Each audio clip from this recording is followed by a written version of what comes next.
सभी का धन्यवाद छत्तीसगढ़ में, और जो प्रेस के लोग हमारे साथ के हैं उन सबका भी धन्यवाद। छत्तीसगढ़ में अलग तरह की प्रॉब्लम है। यहाँ पे है जंगलों को कैसे बचाया जाए, एक ये बड़ा इशू है। जिस तरह से जंगलों की कटाई हो रही है उनको कैसे बचाया जाए। एक तरफ पूरे देश में सरकारें कहती हैं कि हम जंगल लगाएंगे, एक प्रोपगंडा चला जाता है कि जंगल लगाने का काम कर रहे, लेकिन यहाँ पे हसदेव जैसे जंगलों को काटा जा रहा है और पूरी दुनिया को इसकी कोई जानकारी नहीं है। कैसे जंगल बचेंगे, कैसे हमारी आदिवासी क्षेत्र बचेगा, उनकी जमीनें कैसे बचेगी, कैसे जो व्यापारीकरण हो रहा है इससे ये छत्तीसगढ़ कैसे बचेगा, ये एक बड़ा सवाल है। लोग किसान आत्महत्या कर रहे, अपने खेत में पानी न जाने की वजह से किसान ने आत्महत्या ही करी। यहाँ पे कम वोल्टेज, ये बड़ा इशू है। जो जंगल के हमारे जो फसल वहां से पैदा होती है, जो खास करके आदिवासी पैदा करते हैं, उनकी कीमत नहीं मिलती, वो एक बड़ा यहाँ पे इशू है। और अधिकारी काम नहीं करते, सुनवाई नहीं करते, खास करके किसान की या गांव के जो लोग शहर में आते हैं उनकी सुनवाई नहीं होती। अधिकारी कोई भी सुनवाई नहीं करता, ये भी एक बड़ा इशू है। जिस तरह से यहाँ पे नया रायपुर का मामला है भूमि अधिग्रहण का, ये बहुत दिन से चल रहा है। पहली सरकार चली, फिर दूसरे वाली सरकार आई, फिर तीसरे वाली सरकार आ गई, लेकिन क्या जमीन अधिग्रहण के मामले सोल्व होंगे? क्या सर्किल रेट देश में बढ़ेगा? यही हाल पूरे देश भर का है कि सर्किल रेट नहीं बढ़ा रहे। ये भी एक बड़ा इशू है। भूमि अधिग्रहण का इशू यहाँ नहीं कि छत्तीसगढ़ का नए रायपुर का है, भूमि अधिग्रहण का इशू पूरे देश भर का है। जिस तरह से जमीनें लुटती जा रही है, वो चाहे सरकारी योजनाओं के नाम पे हो, वो सड़क के नाम पे हो, उसका प्राइवेटीकरण हो रहा है उसके नाम पे हो, तो वो भी एक बड़ा इशू है। तो हमारा जो इशू है, जमीन कैसे बचेगी, फसलों के दाम कैसे मिलेंगे, और हमारे जो स्वास्थ्य, शिक्षा, जो हमारे इशू है, इनको कैसे आम जनता तक पहुंचाया जाए। यहाँ पे राइट टू इलेक्शंस की बात होती है कि इलेक्शन एक हो, वन कंट्री वन इलेक्शन की पॉलिसी जरूर चल रही, लेकिन वन एजुकेशन वन कंट्री का कोई यहाँ पे वो नहीं है। राइट टू एजुकेशन का कोई देश में कोई काम नहीं हो रहा, राइट टू हेल्थ पे कोई काम नहीं हो रहा। तो हमारा जो आने वाला एजेंडा भी है उसमें राइट टू हेल्थ और राइट टू एजुकेशन की भी बात हम लोग कर रहे हैं कि एजुकेशन एक ही तरह की एजुकेशन हो। तो ये हमारे सारे इशू हैं। इसलिए हम यहाँ पे आज छत्तीसगढ़ और उड़ीसा के 4 दिन के दौरे पे हैं। हम लोगों के बीच में जाएंगे, वहां पे बातचीत करेंगे कि बारिश नहीं हुई तो उसके क्या प्रभाव पड़ रहे, वाटर लेवल कितने नीचे जा रहा है, सरकारों की क्या योजनाएं हैं, क्या खेत तक पानी जाएगा या नहीं जाएगा, बिजली की क्या व्यवस्था है, जिससे किसान तंग ना हो। और एमएसपी गारंटी कानून ये एक देश का बड़ा सवाल है। स्वामीनाथन कमेटी की रिपोर्ट एक सवाल है। C2+50 वाला जो फार्मूला है वो देश में लागू होना चाहिए। ये हमारे बड़े इशू हैं, इसलिए हम यहाँ पे 2-3 दिन के लिए आए हैं। धन्यवाद। आप लोग कहते हैं कि किसान साथ नहीं है, और किसान जी किसान सरकार के साथ नहीं है या फिर बीजेपी के साथ नहीं है, नाराज है किसान। लेकिन जब इलेक्शन होता है तो लोकसभा और विधानसभा में बड़ी जीत उनकी होती है, किसानों का वोट उनको मिलता है, क्या वजह है? देखो, किसान तो वोट तो देता है, वो ए को नहीं देगा तो बी को देगा, बी को नहीं देगा सी को देगा। यहाँ पे पॉलिसी किसान की बननी चाहिए, पॉलिसी सरकारें बनाएगी। इन्होंने पहले वाली सरकार भी देखी, ये भी देखी, सबकी पॉलिसी एक है, सब पार्टियों की।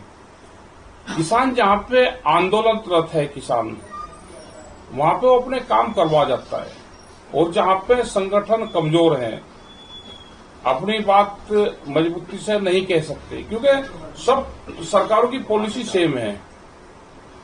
अब ये किसान बचेगा कैसे देश में?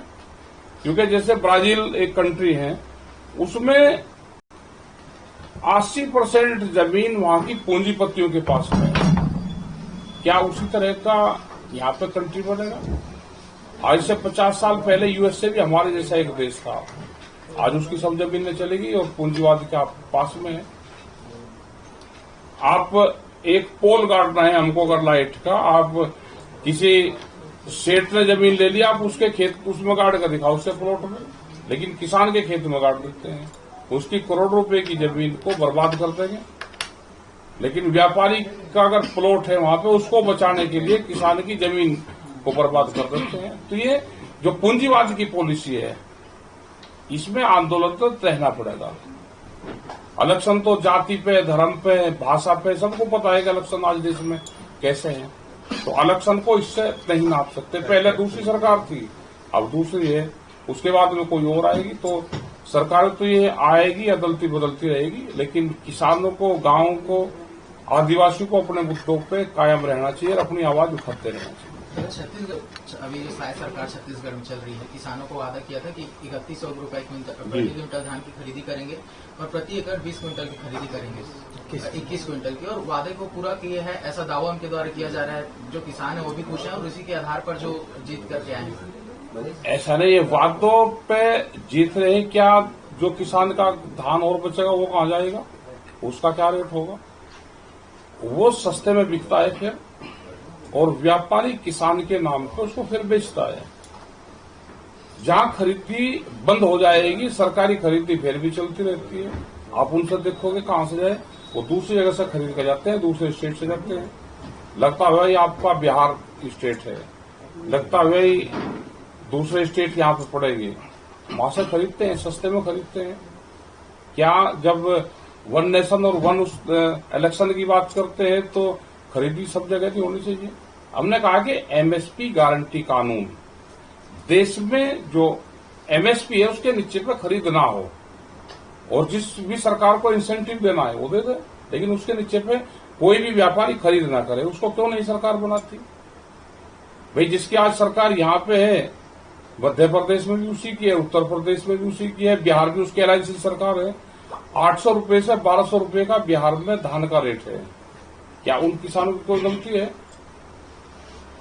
क्या मक्का का किसान अगर बिहार का है तो 1400 रुपए में 14 रुपए पर केजी अपनी मक्का बेचता है, उसकी कोई गलती है?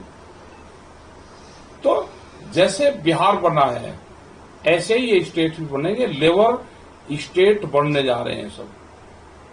इसको बचाना है तो हमको एमएसपी गारंटी कानून चाहिए। क्या यहाँ के आदिवासी जो जंगल में रहने वाले लोग हैं, उनकी कोई गलती है कि उनका जन्म जंगल में हुआ? उनको भी सब सुविधाएं चाहिए। ये हमारे सुविधा। यही एक मुद्दा उठा था विधि का। हाँ जी। विधानसभा में भूपेश बघेल ने कहा था अगर ओपन मार्केट में धान की नीलामी की जाती है तो 8000 करोड़ का घाटा होगा सरकार को। नहीं, सरकार को कैसा घाटा होगा? हमने कहा है कि एमएसपी गारंटी कानून देश में बने तो कोई भी व्यापारी उसके कम पे खरीद नहीं करेगा। पूरी की पूरी सरकार है और इसको सेंटर बनाएगा। इस पे एक कानून दिखाना पड़ेगा इनको। जब ये बन जाएगा, कानून बन जाएगा, उसके बाद में इसकी एक कमेटी बनेगी। वो कमेटी, इसके प्रावधान क्या होंगे, इसके धाराएं क्या लगेगी, कम अगर खरीद करेगा उसके क्या नियम कानून होंगे, उसकी एक कमेटी वो सब तय करेगी। लेकिन उसके नीचे पे व्यापारी खरीद नहीं करेगा। सरकार को कोई नुकसान नहीं है। सरकार को जितना खरीद करनी है सरकार उतना सेंट्रल पूल में, स्टेट उसमें खरीद करे, लेकिन व्यापारी जो सस्ते में खरीदता है वो नहीं खरीदेगा। ये कानून व्यापारी के लिए बनेगा। इसमें जो बातें कही जा रही है कि 8000 करोड़ रुपए का जो नुकसान, विधानसभा में इस बात का जिक्र किया गया कि जो किसानों से धान खरीदे गए, हाँ। पंजाब में पूरे फसल जो है वो सेंट्रल पूल में चले जाते हैं। छत्तीसगढ़ में वैसी स्थिति नहीं है, जबकि डबल इंजन की सरकार की बात कही जाती है, दावा किया जाता है, लेकिन छत्तीसगढ़ में जितना धान जो है खरीदा जाता है सरकार की ओर से, वो सेंट्रल पूल में नहीं जाता। इसी वजह से छत्तीसगढ़ को आर्थिक रूप से इसका नुकसान उठाना पड़ेगा। 8000 करोड़ रुपए का ओपन मार्केट में नीलामी करनी पड़ जाएगी। इस बात का जिक्र कर रहे थे। कहा कि जितना सेंट्रल पूल में जाता है सरकार उतना ही खरीदे। सेंट्रल पूल वाला आप उसको उतना ही खरीद लें, लेकिन जिसकी नीलामी की बात कर रहे हैं वो कम रेट में तो नहीं जाएगा ना। अगर आप एमएसपी गारंटी कानून दे दोगे, बना दोगे, तो उसका लाभ हर स्टेट को होगा। वो तो स्टेट बढ़ जाएगा, सेंट्रल पूल में कितना चाहिए, स्टेट में तो हर स्टेट में तो खरीद होगी उसकी। वो उत्तर प्रदेश से जितना चाहेगा, छत्तीसगढ़ से कितना चाहिएगा। और फिर यहाँ पे क्या है कि एग्रीकल्चर मंत्रालय भी नहीं है। आप ये कहोगे जो अजीब बात है, एग्रीकल्चर सेक्टर को 18 मिनिस्ट्री देखती है, 18 मंत्रालय एग्रीकल्चर के जो उससे संबंधित है। इसका एक नेशनल एग्रीकल्चर एक कमेटी इसकी बनेगी, जैसे इसमें वन विभाग भी इसी में आ गया, इसी में भूमि अधिग्रहण वाले इशू भी इसी में आ गए, इसी में जल वाले भी इसी में आ गए, बिजली मंत्रालय भी इसी में, फर्टिलाइजर वाले भी आ गए, इसी में साइंस एंड टेक्नोलॉजी भी इसी में आ रही। अगर किसी को अप्रूवल चाहिए जीएम पे तो साइंस एंड टेक्नोलॉजी वाला देगा। अब किसी को पता थोड़ा कि जीएम के यहाँ पे क्रॉप्स पैदा होने वाली है और उसकी जो अप्रूवल होगी वो साइंस एंड टेक्नोलॉजी मंत्रालय देगा, रेलवे भी इसी में आएगा। तो ये सब संबंधित हो। हमारे देश में कितने हमारे ग्रेन की हमको जरूरत है, कितना हमको वेजिटेबल्स चाहिए, कितनी हमारी जनसंख्या है। अब तो किसान है कि कुछ फसलों के रेट ज्यादा हो गए तो किसान ने ज्यादा उत्पादन कर दिया, उसके कम हो गए तो उसने उत्पादन घटा दिया, उसने जो पैदावार थी उसने कम कर दी। तो ये जानकारी सेंटर को देनी चाहिए, कमेटी रहे कि कितनी हमारी जनसंख्या है, कितनी हमको वेजिटेबल्स चाहिए, कितने हमको फूड की जरूरत है, वो यहाँ पे नहीं है। लेकिन एक चीज देश में जरूर है, वोट कैसे मिलेगी, वोट कहाँ कहाँ है, एक वोट का सबको पता है कि ये वोट मुझे कैसे मिलेगी। लेकिन फसल कितनी बोनी है, कितनी लगानी है, कितनी कम करनी है, कितनी बढ़ानी है, ये तो किसान भाव के आधार पे अपने आप कर लेता है। अगर मंत्रालय अपना काम ठीक करे, अभी जैसे इन्होंने कहा कि हम दालें बाहर से मंगाएंगे, विदेशों से दालें आएगी तो हमारा दाल का किसान मरेगा, हमारा चने का किसान मरेगा, हमारा मटर का किसान जाएगा, जो उड़द है उसका जाएगा, मूंग का हमारा किसान मरेगा। भाई आप अपने किसान को पैसा दो ना, वो सब चीज पैदा करके दे देगा, उसकी खरीद नहीं होगी, बाहर से मंगाओगे तो हमारा किसान मरेगा। तो ये बहुत से हमारे सवाल हैं, लेकिन ये कोई करना को तैयार नहीं है।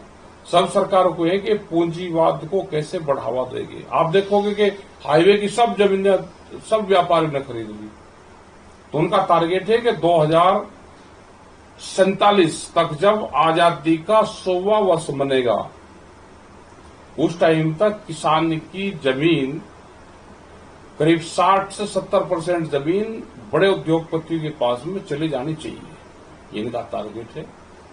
ये तो आदिवासी की जो एससी की जमीन है वो किसी हुनर से बच रही है, लेकिन सामान्य वर्ग की जमीन तो बहुत स्पीड से भी गिरी। ये आपने हसदेव जंगल की कटाई का जिक्र किया है, अभी 4 देश जाने भी वाले हैं, आप क्या कुछ बड़ा आंदोलन कुछ करने वाले हैं उसको रोकने के लिए? आंदोलन तो वहां के लोग कर रहे हैं, और पूरे देश और दुनिया में जो छवि खराब हो रही है कि किस तरह से जंगल काटते जा रहे हैं, उसका पॉल्यूशन पे क्या फर्क पड़ेगा, वो हमारे देश की छवि उससे खराब हो रही है। तो जाएंगे, हमारे लोग वहां पे हैं और जरूरत होगी तो जाएंगे भी। ठीक ठीक ठीक।